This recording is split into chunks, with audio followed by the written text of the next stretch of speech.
Hello everyone, নিয়ে এলাম তোমাদের সামনে আবারও একটা নিউ ব্লগ। তো চলো পুরো ভিডিওটা স্কিপ না করে প্রথম থেকে শেষ পর্যন্ত দেখো, আশা করি তোমাদের ভালো লাগবে।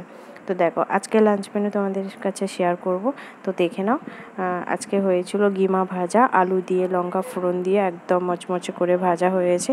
তার সাথে হয়েছে কুঁদরি ভাজা, গরম গরম একদম, এটাকেও হালকা ছেঁকে নেওয়া হয়েছে কুঁদরি ভাজা। তার সাথে হয়েছে মোরাল মাছ, তোমরা নিশ্চয়ই নাম শুনেছো।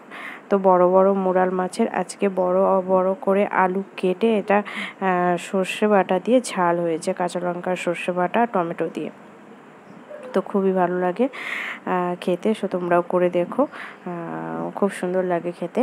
তো চলো, আজকে লাঞ্চ মেনু তো এটা দেখিয়ে দিলাম, আমাদের লাঞ্চ মেনুতে কী কী ছিল আজকে আর কি হয়েছে। তো দেখো, দেখতেই পাচ্ছ বেশ বড় বড় মোরাল।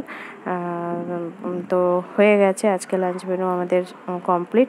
তো তারপরে বেরিয়ে পড়লাম বিকেলবেলা 4টা নাগাদ, আমরা যাচ্ছি বাবার বাড়ি। আমি, মেয়ে আর আমার হাজব্যান্ড মিলে বেরিয়ে পড়লাম বাবার বাড়ি। তো এখনও রাস্তাতেই আছি, এখনও পৌঁছায়নি। তো পরকে পর তোমরা ভিডিও দেখতে পাবে। তো চলো, আজকের ব্লগে এতটুকুনি। তো ভিডিওটা এখানেই শেষ করব।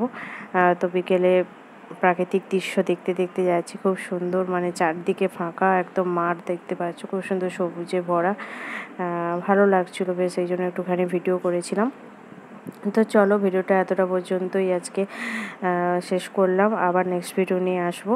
তোমরা ভালো থাকো, সুস্থ থাকো, এখনকার মতো সবাইকে টাটা, আবার দেখা হচ্ছে নেক্সট ভিডিওতে।